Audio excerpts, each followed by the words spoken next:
ಓಂ ಸಾಯಿರಾಮ್.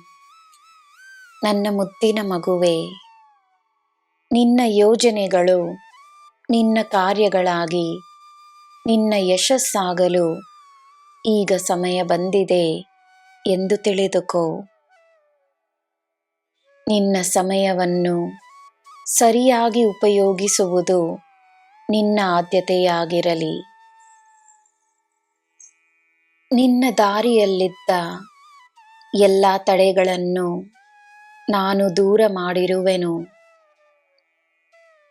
ನಿನ್ನ ಮಾರ್ಗ ನಿನಗೆ ಸ್ಪಷ್ಟವಾಗಿದೆ. ನಿನ್ನ ಯಶಸ್ಸು ನಿನ್ನ ಹೆಸರಿನ ಹಾಗೆಯೇ ನಿನ್ನದಾಗಿಯೇ ಇರುತ್ತದೆ ಎಂದು ನಂಬು. ನಾನು ನಿನ್ನನ್ನೇ ನೋಡುತ್ತಿದ್ದೇನೆ, ಎಲ್ಲವನ್ನು ನೋಡುತ್ತಿದ್ದೇನೆ. ನೀನು ಮಾಡುವ ಎಲ್ಲ ಕಾರ್ಯಗಳನ್ನು ನೀನು ಉತ್ತಮ ರೀತಿಯಲ್ಲಿ ಮಾಡಬೇಕೆನ್ನುವುದು ನಿನ್ನ ಬಯಕೆ ಮಾತ್ರವಲ್ಲ, ನನ್ನ ಉದ್ದೇಶವೂ ಆಗಿದೆ.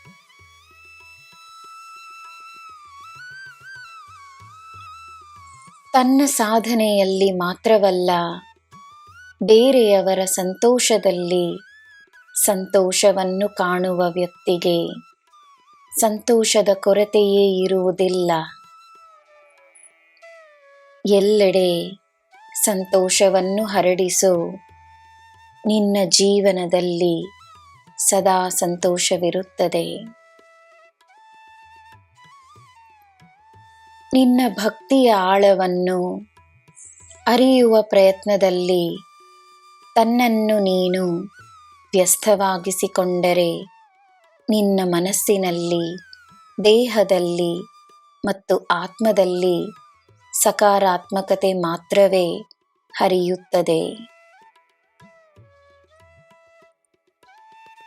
ಯಾರ ದೃಷ್ಟಿಯಲ್ಲಿ ನೀನು ಯಾರೆಂದು ನಿನಗೆ ತಿಳಿಯದು, ಆದರೆ ನಿನ್ನ ದೃಷ್ಟಿಯಲ್ಲಿ ನೀನು ಯಾರಾಗಿರುವೆ ಎಂಬುದು ಬಹಳ ಮುಖ್ಯ. ನನ್ನ ಮಗುವೆ, ತನ್ನನ್ನು ಸಾಯಿ ಶಕ್ತಿಶಾಲಿಯಾಗಿ ನೋಡು. ತನ್ನನ್ನು ಪ್ರೇಮ ಸ್ವರೂಪವಾಗಿ ನೋಡು. ತನ್ನನ್ನು ಕರುಣಾಮಯಿಯಾಗಿ ನೋಡು. ತನ್ನನ್ನು ಒಳ್ಳೆಯ ಆತ್ಮವಾಗಿ ನೋಡು. ತನ್ನನ್ನು ಈ ಸಾಯಿಯ ಮಗುವಾಗಿ ನೋಡು. ನಿನಗೆ ಎಲ್ಲ ಶುಭವೇ. ಜೈ ಸಾಯಿರಾಮ್.